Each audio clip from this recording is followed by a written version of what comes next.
Good morning, Bulldogs. Let's see what's happening this week on Code Blue News. Nick tells us your thoughts on next week's upcoming midterms. Andrew explains Trump and why he's being shoved into a beach. Brianna will then let us know more about Mr. Monteith and what he meant here in Holbrook. Now please rise for the Pledge of Allegiance and a moment of silence.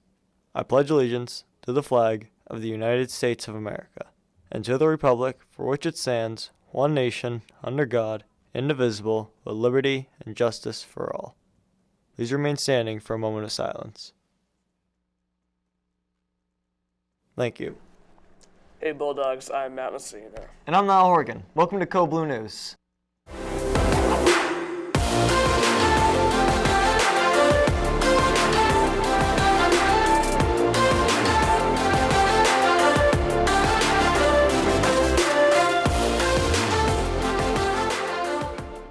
Holbrook Middle High School will be holding a pep rally on January 21st to kick off the Booster Bash fundraiser. The Booster Bash is a major fundraiser for the school. Students will get donations from friends and family to help Holbrook Middle High School raise funds for our students. At the same time, they can earn rewards, win prizes, and get to experience a fun social event with all kinds of games and activities. The fundraiser kicks off on Tuesday, January 21st with a pep rally. The Holbrook Middle High School Facebook page will start posting more information about the Booster Bash fundraiser starting today. So check there for more info. Niall, do you have a prom date yet? I mean, it's only 5 months away. I was going to go with Dominic, but then his girlfriend got super mad when I asked to borrow him for a day. What's prom's theme anyway? That's actually up to us juniors. Voting for prom theme opens at noon, so be sure to check Google Classroom. Before prom, we still have to worry about something a little sooner. Next week is the week all Holbrook High students have been waiting for. It is the week of Holbrook Middle High School's infamous midterm exams. Nick spoke to students who expressed just how much they love their exams. Midterms. They're not really fun. No one likes them. So, we're going to interview some of you guys. Charles LaRossi. Do you hate midterms? Oh, let me talk about it. We don't do midterms in 8th grade. I just realized. I totally forgot. You guys don't even have midterms. So, Mikey, do you like the midterms at all? No. But they are a test of your knowledge. They show the teacher what you have learned. Nah. Why do you not like midterms? Because they're tests and I hate tests, and I'm glad that we don't have to do them on paper, but I just don't like tests at all. Wait, you guys don't have to do them on paper? I don't think so. I hope we do them on Chromebook. You guys are very lucky that you guys get to do them on the Chromebook. Sitting there on the test, right? You know, I'm just like filling in the circles, doing all that. What are your thoughts on the middle schoolers not actually having to take the midterms? Wait, they take them? No, they don't take them. Oh. Okay, so I've never met this guy in my life. What's your name and how do you spell it? Why do you guys not have midterms? I don't know, because we're middle schoolers? What, do you guys think you're privileged or something? Yes.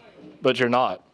Too bad. Why don't we have more projects for midterms instead of tests? Because the man keeps us down, you feel me? Who's the man? The government. Do you guys hate midterms? Yeah? With the burning passion. Yes, they're extremely stressful. It's Hovind, but like, dude, look at this.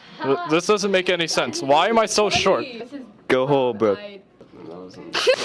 Unnecessary bias testing. Midterms makes me angry. Hold on. I could keep going for days. Like, some teachers really force it. But like, you're gonna have to take them in every single class, including Spanish. No habla inglés. Don't you mean Espanol? Yeah, no habla español. So, this is Mrs. McCann. The only teacher that I know of in this whole building that does a project for a midterm. Tell me, what gave you the inspiration to do a project for a midterm instead of a test? Well, a couple years ago, I was giving tests, and a few years ago, I decided I wanted to start doing projects only and no tests at all. My students learned better from projects than tests. I did a little experiment. I gave my students a project, and then I gave them a test on the same topic. And when they were taking the test, I reminded them of what they did on the project, and then they remembered how to do the different concepts. Works really well for me. I think it's awesome, and I think everybody should do projects. My project's gonna be some quesadillas. Type of stuff, and then, you know, it's just Scantron, for like 3 hours.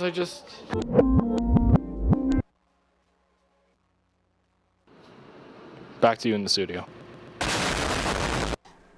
Thanks, Nick. That was all in good fun.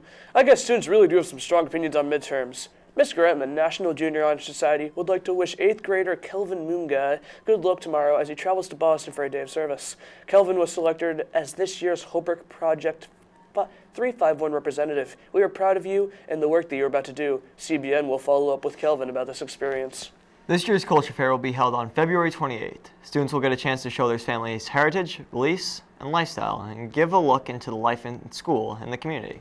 There will be a meeting next Thursday after school in the cafeteria to form groups and begin working on presentations. Recently, Trump's impeachment has been all over the news. Impeachment is a very serious and important matter. Andrew has more on other presidents that have been in the same position. How often have presidents been entangled with impeachment, and have any actually been impeached? For starters, 4 presidents have dealt with the impeachment process: Andrew Johnson, Richard Nixon, Bill Clinton, and now Donald Trump. Although none of these presidents have been removed from office, we still have to wait until Trump's trial is conducted, however. The other 3 were close to being removed. First, Andrew Johnson, who took over for Lincoln after his assassination, came extremely close to being removed in 1868. Johnson was notorious for clashing with Congress over how the U.S. would rebuild the South after the Civil War. The House initiated the impeachment over one of his many vetoes, passed the House, and came up 1 vote short of the 2/3 majority needed in the Senate. Second, Richard Nixon is infamous for taking part in the Watergate scandal. Named after the Watergate Hotel in Washington, D.C., burglars with connections to Nixon's re-election campaign broke into the Democratic headquarters to wiretap rooms and take pictures of party documents. They were caught, and Nixon was implicated. As the possibility of impeachment was being tossed around, Nixon resigned before he would have been easily impeached. Therefore, I shall resign the presidency effective at noon tomorrow. Vice President Ford will be sworn in as president at that hour in this office. Third, President Bill Clinton was implicated in the notorious Monica Lewinsky scandal, where President Clinton did some not-so-presidential stuff in the Oval Office. He lied during the trial about it, and he was caught. I did not have sexual relations with that woman, Miss Lewinsky. He was charged with perjury and was impeached by the House, but was acquitted in the Senate. Finally, President Trump was shoved into a peach last month after a vote in the House. Trump is charged with abuse of power and obstruction of Congress. The main event that triggered this process occurred during the 2020 election cycle. Trump allegedly withheld military aid to Ukrainian President Zelensky to pressure him into investigating his political rival, Joe Biden. The trial in the Senate has yet to begin, but it will probably start sometime in January. This has been Andrew LaRossi. Back to you in the studio. Thanks, Andrew. On Tuesday, boys varsity basketball played Diamond and won 56-47. The boys are looking to improve on their 2-4 record tonight against South Shore Christian Academy.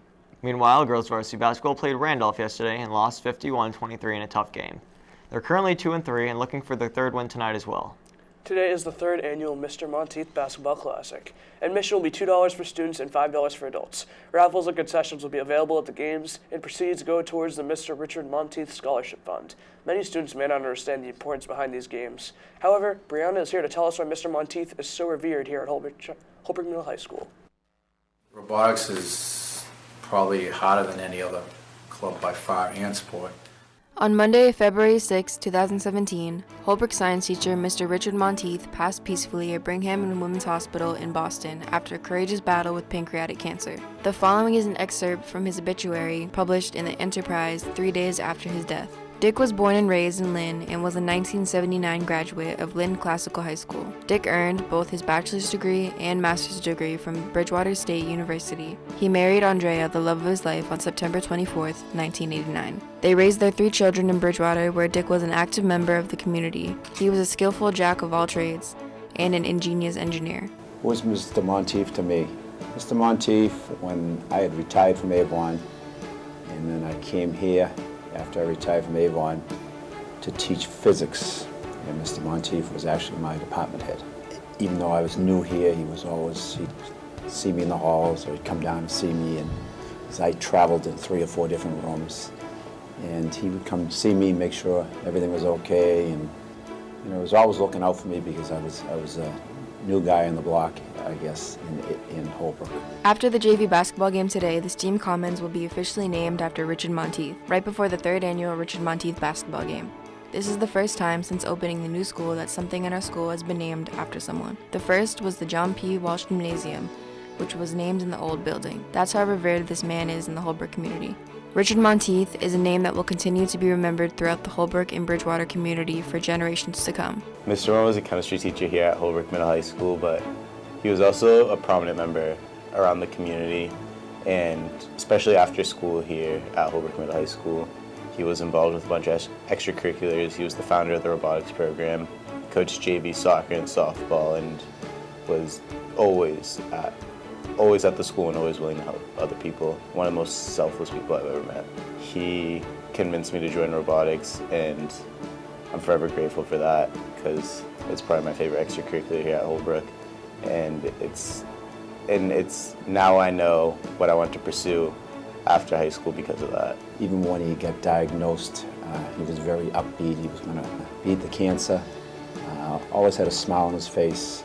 Always was looking out for everybody. He was just unbelievable person. This has been Brianna Graziano. Back to you in the studio. I think our students are unique in respect that they are all unique. They carry their own brand. Thanks, Brianna. We hope to see you all at the games tonight, not only to support our teams, but to honor the memory of such an amazing man. Do you want to be on Code Blue? Yes. You at home could be on Code Blue if you win our fundraising raffle. Code Blue will be selling raffle tickets today during lunch. First prize will get to win with a Code Blue. We'll get to work with a Code Blue producer to create their very own segment. Second prize will be a 20-second cameo on the show to shout out your friends. Third prize will earn the right to create and hold the standby sign in the control room before a show. The fundraising goal for this raffle is $200. Tickets are 25 cents each. You can get 5 for $1 or 50 for $5.